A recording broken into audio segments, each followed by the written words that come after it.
Hi, welcome to this Business Coach Kit training session. The marketing system uses seminars to attract prospects. Done well, you should get more than 50% of attendees to a sales meeting following the seminar.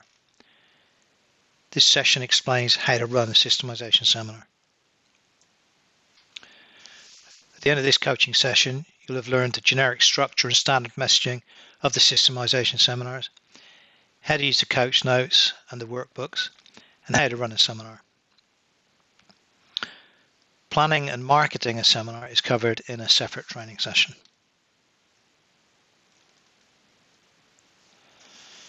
Just a note on the blue dot at the top right. This training uses some slides from actual systemization seminars in order to help me tell whether I'm talking to you about this training session or talking about a seminar slide. The training session slides have got a blue dot. The ones without blue dots are the actual slides drawn from a number of the systemization seminars. So all the systemization seminars broadly cover the same theme, systemization. Each takes a different perspective on it. Each has different detailed messaging, but largely they take the same approach, which we're going to talk about on this particular training session. So preparation is everything. Before you start, rehearse, rehearse, rehearse. You need to be completely up to speed with the content of the seminar. Every slide, the workbook exercises. There's nothing worse than standing there. A slide appears as you click your clicker and you've no idea what it's there or what you're supposed to talk about. So you have no excuse, particularly when you're starting out as a business coach. You're not going to have many clients consuming your time, so you can really make sure you crack these seminars first time.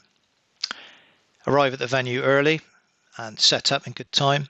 Have a plan B for technology. If something can go wrong, it will go wrong at some point.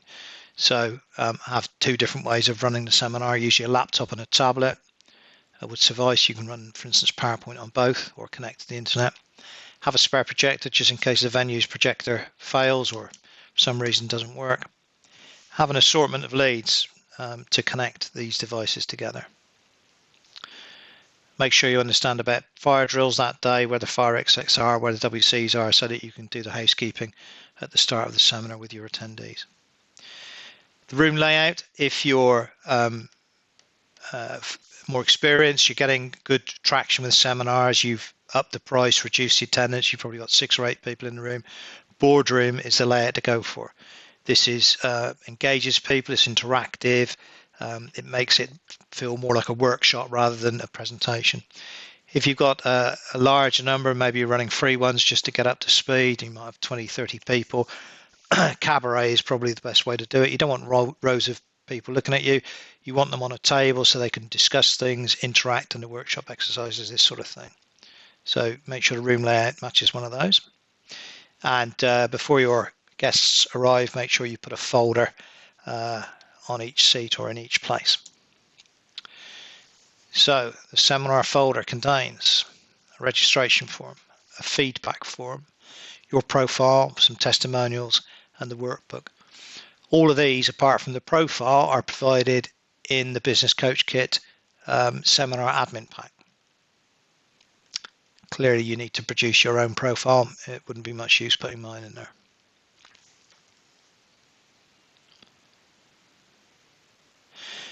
When I started, I used unbranded white folders. They look cheap. You're lowballing your attendees.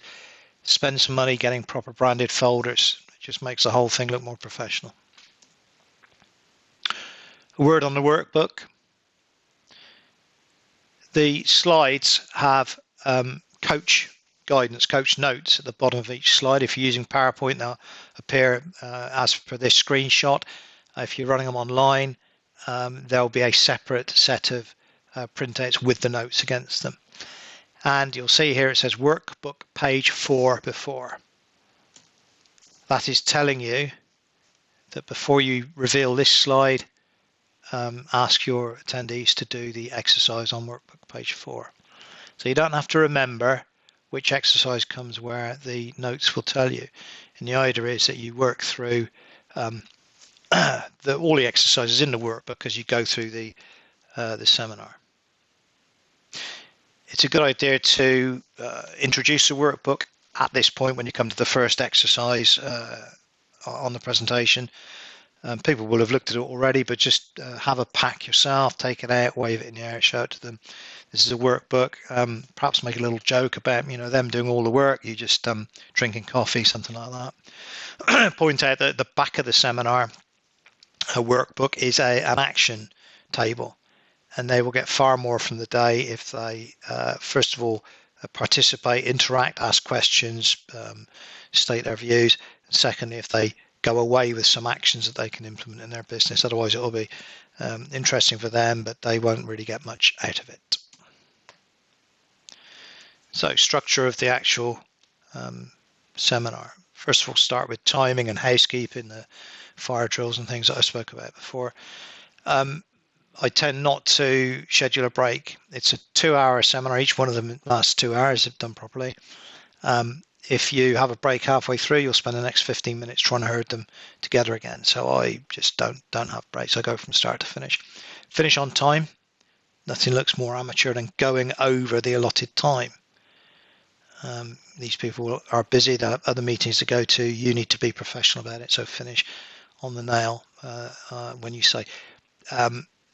You can hang around. I normally stay half an hour or so afterwards to set up meetings, talk to people in more detail. But the presentation finishes on time, so they can leave if they need to. Make sure you get them to contribute and interact. If you've got someone who's being a bit shy, ask them some questions or ask them their opinion. Make sure everybody's involved. They will get far more from it. Everyone else will get far more from it if there's a good discussion and some different opinions going on, and you will build better rapport with them. And this is a sale from your perspective. This is a sales process that you're engaged in.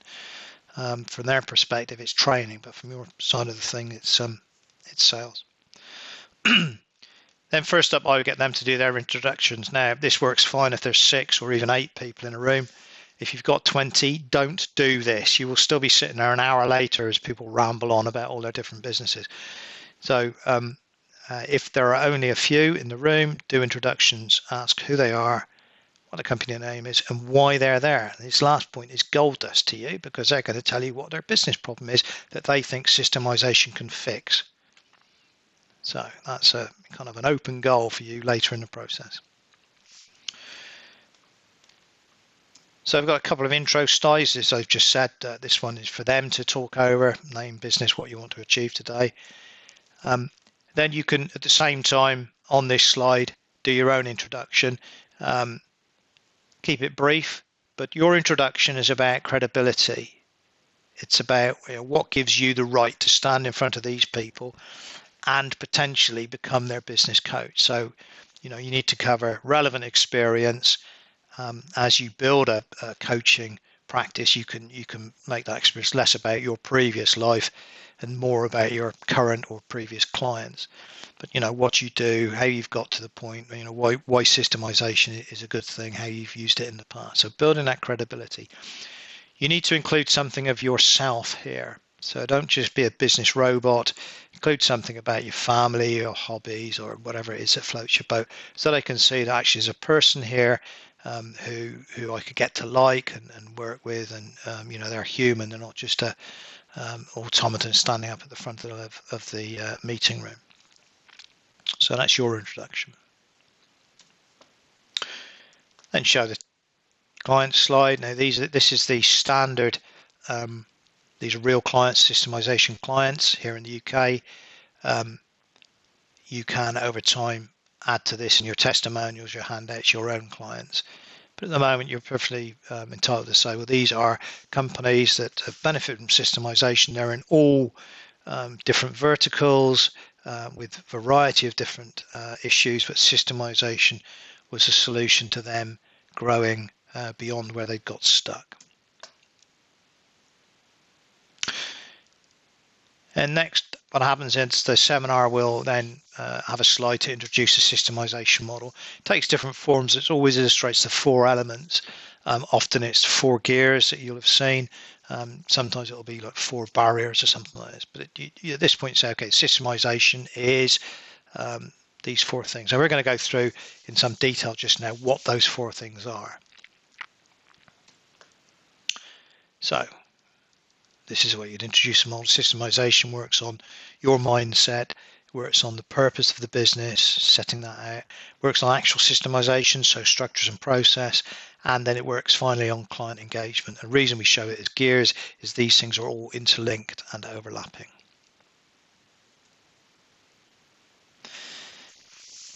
So general point,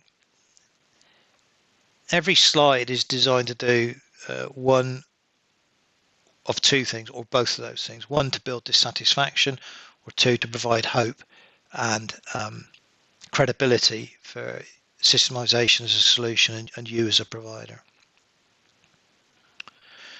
So whilst the slides and the exercises are designed to help, they're real high quality training that they can take away and implement in their business, and it will help them. They're also designed to raise dissatisfaction. So if you're saying here's a problem that traps businesses so they stop growing, you really want people around the room to be nodding and seeing their eyes. They're thinking, yeah, that's me, that's my business. So they recognise and they're dissatisfied. If they weren't conscious of that dissatisfaction before, you're finding ways to make them conscious of that. And the exercises in the workbook are designed to build on that. So yes, helps them work through it, are useful exercises, but also to make them think, actually I'm not doing very well here. If you ask them to set out, I don't know, what their strategic objectives are, and there's a room full of people kind of scratching their head and sucking their pencils, they know that they aren't really clear about strategic objectives, and they need to be. So as I said, introduce a workbook when the first opportunity, point out the action planner on the last page. After every exercise, you have the opportunity to get some feedback from them, put it on the flip chart or on the whiteboard. It generally depends how the time is going, how the conversations are going, how relevant you feel that exercise was to that particular group of people. But it's a good chance. Okay, how did you find that? Any insights? Anything useful? What did you struggle with on that exercise? People will be usually pretty, certainly in a small group, pretty forthcoming. You can put the points up on a flip chart and draw some conclusions. So usually these won't be new to you. They'll be things you've heard before, and you'll be able to say, okay, yes, this is not unusual, and you could think about taking this approach to solving that problem. So you've got a chance to build your credibility, to show that you can kind of, you're not just reading from slides, you're actually have the knowledge and experience to help them with these, whatever their problems are. But if you're running short of time, or you don't think from the conversations that the exercise is particularly valid to them, you can just pass over the button on the whiteboard part of it. And actually, it wouldn't be unusual if I think the seminar's gone well, we're a bit short of time, they're all kind of pretty convinced that this is the way, I might pass over the last couple of exercises and say, well, there's a couple of exercises here, we're not going to do them because of time, but you can take them away and do them yourself. So just go back to this. We've said the systemization model works on these 4 areas: the owner's mindset, the explicit purpose of the business, systemization of that business, and how the staff are engaged. So we're going to talk through these areas now, if I can go the right way. So this is the first one. The first thing we're going to talk about is the pride in business ability. This is a real slide. Okay, this is from, I think, the Owner's Trap. So we talk about steps in this particular presentation rather than gears. Okay, so this layout repeats for all 4 of the problem areas. So mindset, what we talk about is this builds in the real seminar, it builds here. We're just showing it in a single reveal. Each of these has got the writing at the bottom where it says pride in technical ability, which is about this is where you are now. So when you're talking through this before the rest of it appears, you're really talking about this is the trapped business. This might be your business. These are businesses that cannot grow because they're relying on these things. This is what's in the owner's mindset. The owner is a technician, is probably the best at a lot of things in the business, relies upon himself or herself, and really sees the role as being controlling and directing. Whereas actually, to break through this mindset barrier, to get to a point where a business can grow beyond that owner, the owner needs to be thinking about his or herself in a different frame, as pride in their business ability, reliance upon others, being able to let go and enable other people to succeed. So quite a different mindset. And in the UK, certainly 99% plus of small businesses never make this transition. They carry on bumping their head along the bottom of this barrier and the other barrier. So this is the point you make, and this is very few people make this transition, but successful businesses all do. People to go beyond 20 employees, they make this transition. They change the way they think about themselves, their business, their industry.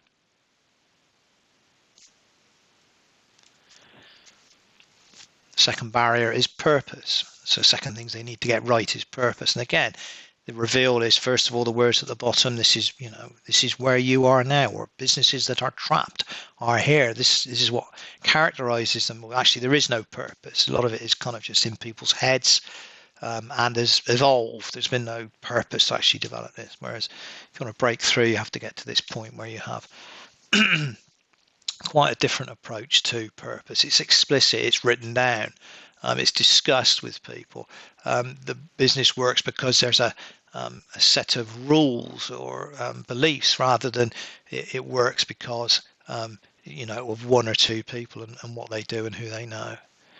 So typically around the market, customers, proposition or promotion, this is much more defined and self-perpetuating than it is in a small business. The third barrier you're talking to them about is systemization itself. And essentially, the first bit at the bottom that you're building, the dissatisfaction, is okay. Well, it's people know it because they know it. It's in their heads. If they leave, we've got a problem. If Joe's sick, orders don't get delivered. And you're looking for nodding heads. They will recognise this. Things aren't documented. We get inconsistent results. We don't measure anything. Whereas where we need to get to, if we want to be able to scale and hire more people to deliver the right results, these need to be repeatable processes and have all of these other things in place.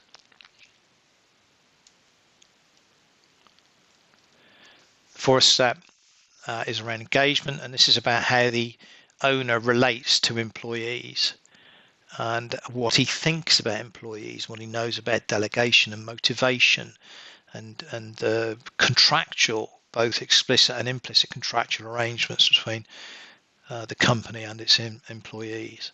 So really this is about building a performance management system, as opposed to just the boss having to make all the decisions and carry the can for everything that doesn't work. So at this stage during the presentation, one way or another, we've gone through those 4 steps and we've built a sense of dissatisfaction. We've given them some useful tips and exercises on how to fix things, but they're starting to think, actually, I could have a much better business if I were to do some different things. So we're going to go on and talk about how you might actually do those, or help them do those different things. But just a couple of tips here about the way you're presenting. The way you should present these presentations. First of all, they're buying you. They might think systemization is pretty neat, but if they don't think you understand it or they don't like you, they won't buy. So I'm not suggesting you ingratiate yourselves with them, but you need to be friendly, professional. You probably need to be funny if you can be. Humor is a great way to get these build that rapport with people. You need to look for common ground. You need to resonate and relate to the problems that they're talking about. And that really needs stories. These can be generic stories. I'll look at a couple in a minute, but they're much better if they're real stories. So if someone says, I've got this problem with, I don't know, my sales manager or such and such a person, you're able to, and they're not doing this, you should be able to say, okay, well, I've come across this kind of thing before. I recall when I was working here, or a client that did this, we took this approach and this was how you managed to solve it. So you're really looking for stories. Stories sell. business owners, small business owners, they're not very comfortable, they're not impressed, frankly, with this kind of theoretical, um, intangible view of the world. What they really want is something that's going to fix their problems and make their lives better quickly. So you're talking about real stories, real businesses, that they will resonate much more with them. So you need both. You need to say, here's an ology, here we've got a secret formula that works, it's got diagrams and steps, so it's guaranteed, but also they need those stories to make it real for them. So hopefully you will have some relevant stories from your business experience, and increasingly you'll build those stories up as you see the weird and wonderful things that go on in small businesses. The coach notes, so remember here's a picture of a slide with some coach notes. They will prompt the generic ones. So this particular slide, I will use one or possibly two of these three stories. You're probably familiar with them. The stonemason story, which is about three guys chipping bits off lumps of rock, and the visitor asks what they're doing. One's cutting stones, another one's building a cathedral, and a third one's worshipping God. So they're all doing the same thing, but the point being it's about the vision that they have, how are they bought in are they to the vision. So you're telling a little generic story. The Cape Kennedy janitor story is really along the same lines. He looks as if he's cleaning floors, but when asked by a visitor, he says he's helping put a man on the moon. Again, bought into the story. And actually I use here another story which is from my own experience in the security industry, a similar sort of thing. Okay, so these will prompt them, but really the best way to do this is for you to be thinking as you're practicing and rehearsing, okay, at this point I'm going to have my own notes. This is a story I'm going to tell here, rather than kind of recycling one of mine. So I mentioned earlier, every slide is designed to do one or both of two things. So now we're talking about hope. So we want now the attendees to think, okay, this guy's got a solution. This person understands my problem and has solved it for other people. Okay. So the exercises, again, in the work, are designed to help them immediately, but also to make them think, oh, I need a bit of help with this. To do it properly, I need someone to help me. Okay. And again, we've got this option for dragging that out of them, getting on a flip chart, talking it through. People like to talk about their business, so you shouldn't have any problem with this. Okay. And that's an opportunity for you to demonstrate capability again. So this is a slide from the actual presentation. We're talking about the solution side of things now. So this is what you'd be saying to them: create some space. This is to fix our mindset problem. Create some space. Have a delegation plan, key deliverable from systemization. This is how you do delegation. You need the framework, which is essentially job descriptions, org chart, objectives, things like this. You can't delegate without knowing exactly how you're delegating, what you're delegating, how you're going to measure it. Measure progress and don't take it back the minute it goes wrong. So this is you giving some clear, tangible changes that you will help them make in their business, rather than just talking rather airily about changing their mindset, which is kind of difficult for anyone to grasp. On the purpose side, these are the kind of things you'd be doing with them. Define explicit vision, mission, and strategy. Understanding that marketing is the engine of growth. So how do I set up an engine of growth with my marketing? It's about niche and proposition, and what's your return on investment of the various marketing techniques, and setting strategic milestones on the way to the vision. So you're giving them some explicit things here that make it more tangible for them what you're going to do when you're their business coach. Now, just as an aside, there's another training session on systemization coaching, which goes into this in much more detail. What do you do, when, how's it all linked, what deliverables, what resources do you use? But this is just the messaging going over to your clients or your prospects in the room. Okay, again, on systemization, here's a kind of quick run through. These are the things that we do in order to change your business, or you need to do in order to systemize your business. Document processes, measurement, targets, processes, manage performance. So it's fairly easy to explain. They'll be nodding heads. Oh, yeah, okay, I need to do all that. But then, there'll be questions like, well, how do you document your processes? So that you can then talk to them about the different tools that you have to help them document. Where do you start? How many things you need to document? What platform do you use to set up your operations manual? Things like this. Now, the questions, we're now asking questions, an opportunity for you to go into a little more detail about how systemization coaching works. This is engagement. So at this point, you're talking about the fourth element. And really, okay, there's more than just the performance framework, but here's an example. You talk about the performance framework. So we put in place reporting lines, job descriptions, based on measurable outcomes, objectives, appraisals, personal development plans, and a succession plan. This slide will always generate questions. What does a succession plan mean? This won't work for me. I don't want job descriptions because I've had them before and they didn't work.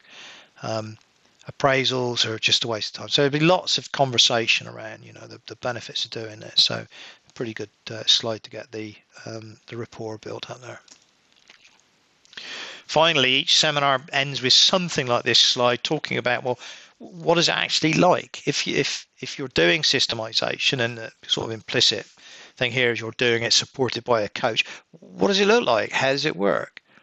So again, this builds in the real presentations, but essentially it starts with current state and shows desired state, and there'll be sort of jokey representations in some way of something that's a bit ramshackle and something that's gleaming and pristine. And then these arrows appear, dob it in one at a time. And the point being that it's not a seamless process from start to finish. It's a little bit incremental in all of these areas to improve the business over time. And the things that you do in this process are run projects, do some coaching, help them assess their business, and use some tools for them to improve their business. And here's a slide here. Here's the chap at the bottom showing an efficient business coach and a pleased-looking business owner. So you need to talk through, make it real for them. Okay, it will be a monthly meeting. This is the kind of things we'll do. This is the approach we take. So when you get to the end of the presentation, just coming up to the last couple of slides, you must make a small pitch. You've not done anything so far. You've not said, other than you say this is what I do, and maybe you talked about some experiences. You haven't explicitly introduced any sales element into this. But it's cost you a shed load of money to get people to this point, to get them in the room. You've got email marketing, databases, CRM, social media, leaflets, goodness knows what, to get them to this point. Don't be shy. Don't bottle it. You need to say at this point something along the lines of, listen, I hope you found the seminar useful. You feel that systemization has got a relevance for your business. It's obvious this is what I do for a living. I help people just like you, with people with problems just like the ones you've got.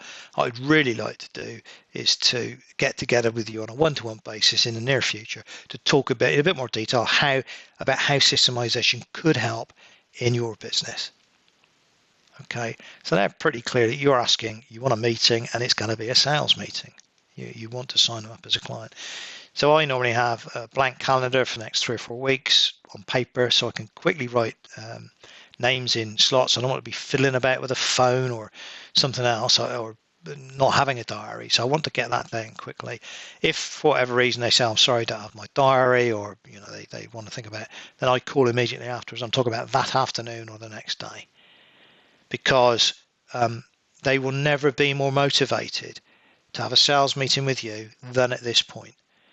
The day after they'll be half as motivated, and 5 days later they'll have forgotten they even attended the seminar. So now's your chance. So this is a slide that appears at the end, or worse to this effect, something like this appears at the end of every seminar. Firstly, the only way to do this is to do it. You cannot just read it from a book. You have to get on with it, make some changes. So you're encouraging to do something about it right now, not just sit on the workbook, which will slowly get lower and lower in their pile of things to do, and eventually end up in the bin. And the other point you're making is things that are worth learning require practice and help. And clearly the help in this case is you, the business coach. Right, so you're making the point they should do it now, and they should get some help to make it successful. So with that, I generally say thanks very much for coming along, turn the projector off, and try and get people signed up to meetings, talk generally about what's going on. It's sometimes a bit awkward when you've got a room full of people. Some people don't want to kind of talk, make an arrangement with you in public, and they'll be sort of loitering around. But generally, you can get around most of them and say, okay, can I get a date in there? And if not, then you can follow up afterwards. But usually, you'd be looking at, a considerable number of appointments then and there. So you've had 2 hours to maximize their dissatisfaction with the status quo, build their confidence in systemization as a methodology and approach to changing their business, and build their confidence in you as the person to help them with that. And they're never going to be more likely to agree to a sales meeting than at the end of the event. Okay, that's it.